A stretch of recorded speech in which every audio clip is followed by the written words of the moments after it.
thanks so much for playing with me. That's great. Of course. Ahren Shreeve. Shreeve. That's very difficult name. Yeah. my last name too, Fujita. But yeah, thank you so much for coming here. Yeah, today. thanks for having me. It was a blast. So the first song, I didn't tell you what to play. Why do you know the song? Well, I was kind of paying attention to what the voicing sounded like that you were playing. Yes. And it sounded like a common E voicing up here. Right. Yeah. So sometimes I'll have to play around and see what key it's in. Yeah. But there I heard that I noticed that voicing is common for E. So that's great that he plays by ear, but then chord voicing you recognize, you catch it. The second chord, how did you learn that? How do you know? That's relative. So then See, I know that's a goes little to bit 6. right. Yeah. So there's a bit more theory. That's what you follow. So you understand like jamming is not so much about having great ear, but number one, but also experience. You play with a band, you play with people. You start to catch on to the numbers and 1 number to 6 and common chord progressions as well. Right. So the first question, what age did you start playing guitar? I started when I was 5. I started. That's really young. Oh my god. Tiny acoustic guitar, and started taking lessons. Oh, already. Oh, I see. So already. Oh, wow. Yeah. Then, when was first time you can play real song or jam? I started. I guess I started doing like talent shows and stuff in really? elementary school. Oh, really? In 2nd and 3rd grade. I see. And that was fun. I would play like a Boston solo or something. Okay, yeah. So beginning, what was the style? Blues classic rock. Classic rock. Beatles.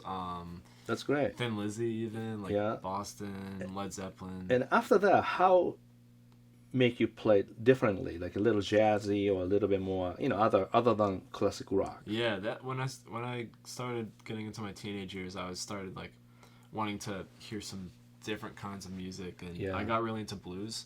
Okay. My top favorite. What year? Like what age you into blues? Probably when I was in 7th grade. Okay. I don't know what age that would be, or 6th grade. Okay. 6th to 7th grade, I started getting into Stevie Ray Vaughan. Who we all do. Yeah, I was that. Yeah, he was my favorite guitarist for a long time. I listened to all his stuff. Yeah. That's good to know. Yeah. Like a John May I taught, right? Eric Clapton I taught. Yeah. Both heavily influenced by Stevie Ray Vaughan. I was too. I was very, influenced heavily, and I copied so much detail. And once I copied him, and then sound like a Stevie Ray, that's how I quit. Yeah. That's what we all do. But anyway, that's great. Yeah. Then you can't sound exactly like Stevie Ray. No, it's impossible. Exactly. But once you get closer, then you realize not important. Yeah, and you can make it into your own thing, which is cool. That's right. Right. Yeah. Yeah. So now I think you have your own sound. Very much reminds me slide guitar almost. What happened there? Yeah. So I wanted to learn slide guitar for a while, and I started learning because I was super into Derek Trucks and I hear Whiskey that. Trucks band. Yeah. So I started learning slide, but then it didn't really feel like it was for me. Uh-huh. And instead I wanted to try to make those sounds with using just the frets. I see. I didn't know. I thought already you play slide. Then I thought you turned that into your own style of a finger. Okay. Yeah. That's a nice. Yeah. Note. So I love like how Derek Trucks plays, his dynamics and phrasing. Yes. It's just artistic way about it. Like he's very right intentional with what he plays. Yes. So that's why I kind of model after that, but without the slide. Okay. Yeah. How old are you now? 23. 23. I read your little bit, bio said when you were 15, you started using Instagram to posting your, almost like a, progression. Yeah, for a progression. Yeah, that's the reason I started it, was to kind of track my progress on guitar. Like that's really good. Because I always like looking at videos from years before and seeing how different I play now, like how much I've improved. And so I like tracking things in my life too. I like statistics and stuff. Oh, I see. Oh, that's good to know. So I like to see I see what I sounded like at this age, and so it was a nice way to track my progress and kind of have things that I'm proud of along the way. Yeah. That's a great way to use Instagram. I mean, beginning, one of my students, Gabe, he recommended me to do Instagram. And I said, no, I don't want to do it because too many jobs to do, Yeah. But then he, recommended me that I just post few and people loved it. And after that, I'm posting, my playing, teaching, all that. Yeah, just like look back a little bit to see. So what year did you start using Instagram then? I don't know exactly, but probably 5 or 6 years ago or more. I have to, I have to remember. But then the beginning, I just, just post something for inspiration. And after that, like playing and teaching, and myself, always post something. So that way, I make myself practice more. Yep, you want to get that lick perfect or that chord progression. Yeah, perfect. Yeah, but my case is like, I don't really prepare the perfection. More, I practice something and I come up something and I want to play it just like live. Yeah. So I take like, maybe one or twice, usually one. Like yesterday, I post difference, between the guitar. Yeah, like so many different clips. Right. Yeah. Each one, only one take. Yeah. Yeah, but one take, but beginning, I take my time, then play and end, right? But then all I do to trim beginning and ending. Yeah. Then everything I try to play same thing, so the quality is good. That's awesome. Yeah, that's something I've always struggled with. Whenever I'm doing videos at home, yes, I kind of freeze up like in front of the camera. It's hard. So that's where I've been teaching at the Berkeley for 30 years, and then I made so many instructional video DVD. Yeah. And I'm so used to it. Yeah. Just like you when you play live show, once, time goes, you just play. Yeah. The same way that when I teach, once it start, I have to do it. Yeah. And in the performance too, playing. So definitely. Yeah. That's why to me, Instagram is more like a how to focus myself to play, like a live show. Just play in the moment. And so that was like, I've said that was I was testing amp and a guitar.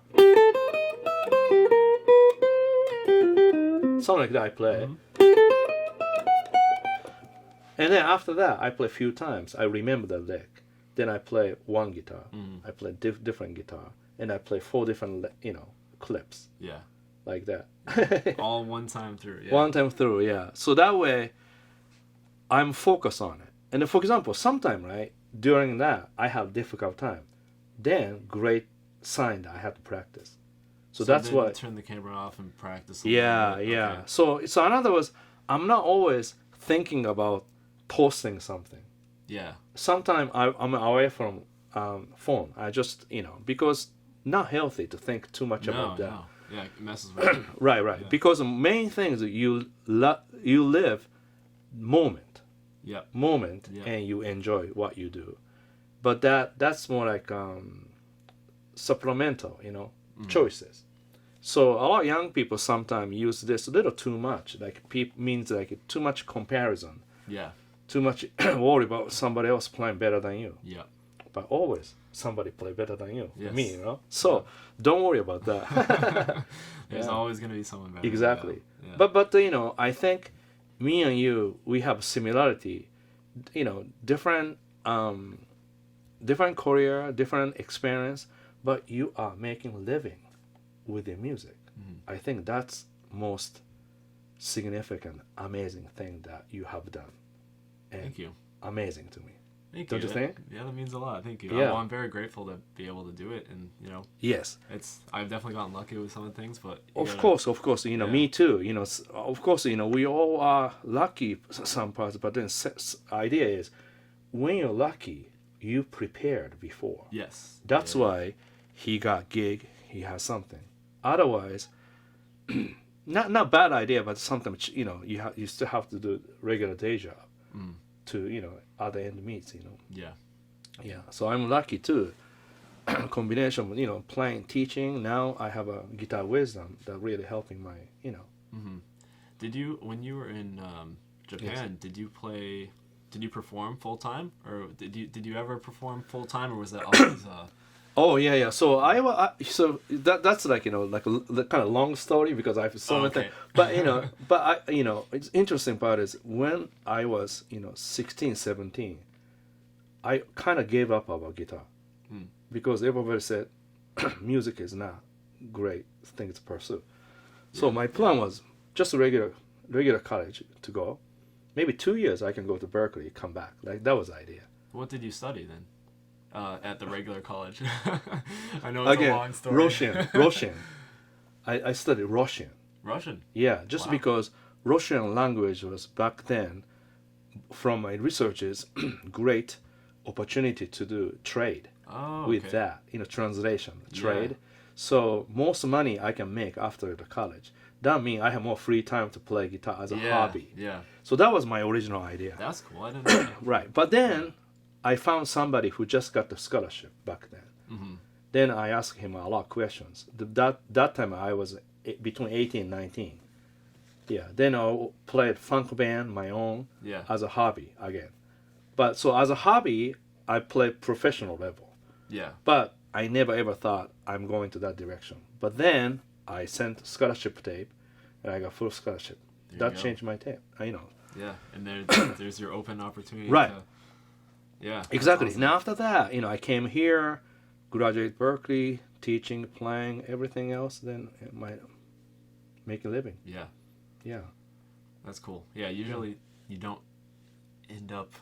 You end up somewhere else than you thought originally. Yeah. Exactly. So your case, like I heard a little bit about. Maybe I heard this from Zach. You went to Berkeley, but only stayed 1 or 2 semesters. Yes. Yes, yeah. I only stayed 1 semester. Yeah. And it was right out of What was the reason? Because it was too expensive. See? Yeah, that's normal.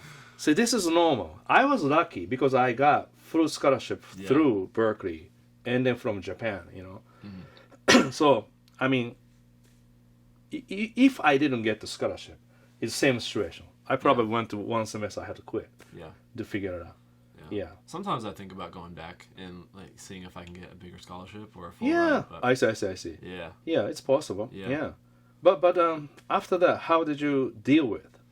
That's the thing. It was hard, right? It was hard at first, and because you see other friends are still going. Yeah. You have to kind of it was embarrassing and just right. Felt like I see. Felt like I lost the opportunity, but honestly, it really allowed me to put everything into playing live in the area, going to my guitar teacher's gigs, and meeting the musicians he played with, and then meeting the musicians that they knew. Already you did a homework. That's great. Just going to I was just driving around and staying out late every night and seeing as much live music as I could. See, that's it. Going out. It's not staying home. Going out to figure it out. And it takes. I did hard too. Work. You want to stay in. There are so many nights where it's just I'm so tired. Exactly. But I used to do that too. Once you get there, getting gig, get a coffee on the way and go. Yeah. Right. I used to go to see a lot, late night gig in Worcester, a lot of places. That's where I see Duke Levine or Kevin Berry. Yeah. Then I get there, and then I learn songs, and sometimes say, "Can I sit in?" They let me sit in. After that, they ask me, "Can you play that night?" Yeah. Yeah. Right. Exactly. Same thing happened. Right? So that's how it works. That's how. Yeah. In other words, just be there, prepare, and you get called. Not just waiting. And maybe you'll get to sit in, and that's how you. Yeah. That's what I'm saying. It's not just posting Instagram. That won't work. Be there and be a recognizable face. Right. Don't go there once and never again. You go there if they have the gig every week, go there every week. Yes. And just be. Yeah, I recommend my students usually go at least 2-3 times, secretly record everything. Yeah. And learn everything. Yeah. To tell them I'm ready. Yeah. That's Exactly. Don't ask first time ever. Go and ask, can I jam? No. You have to learn. Yes. You have to learn. You have to show respect. You have to communicate a little bit. Yeah. Okay, that sounds great. Yeah, and I think I want you to really feel proud of yourself. You are young. How old are you? 23. 23, make a living. That's amazing. Because when I was 25, I was still a student in Berkeley. Mm-hmm. And then after that, I start teaching and gigging, and that's how I start making a living. All of a sudden, I noticed, wow, I'm not a student anymore, but I'm making a living. Yeah. That's great feeling. Yeah, it is such a good feeling once. So what do you do now? So gigging and teach a little bit? Yeah, I do teach as well. So yeah, so most of my work is gigging, and that's what I'm most passionate about. I love teaching, but I feel that's the great, most comfortable on stage. I know. I see you always playing every week somewhere. Yeah. That's the thing. Like I said before, I don't like filming videos at home as much, so I figured I could just record live gigs. Take clips from it. Right. Yeah. See, I don't see. I do a lot now teaching on the guitar wisdom, so I don't really do the live show. Yeah. So I do opposite direction. Yeah. On my home, but I'm pretending I'm play live show. Yeah. That's why I play once, like this one, once. I think you gotta figure out a way to feel in the moment, like. Yeah. So this way, when I play in Japan or anywhere to do the live show, I'm ready. Yeah. Because always I'm doing like a live. Yeah. And you're doing live as a comfortable, and you do all the time. Definitely, you should make the video. Mm-hmm. Yeah, I see. Sometimes you see that wall is Yeah. You have a camera behind you. That sounds great. Yeah, exactly. So yeah, I perform most of the time. That's what most of my work is, and then I teach lessons, and I do some recording on the side as well. Yeah. All right. So Ahren here, and he's only 23 years old, and making a living by playing guitar. I think that's really amazing. Thank you. Let's do maybe one more time. We can talk something. Is sure. it good? Yeah. All right. Thanks so much. All right. Thank you for having me. Yeah. Thanks so much for watching Tomo's Music. If you like this channel, please subscribe to Tomo's Music. And if you like to study more, guitar wisdom, your friends. All right. Thank you so much. Take care.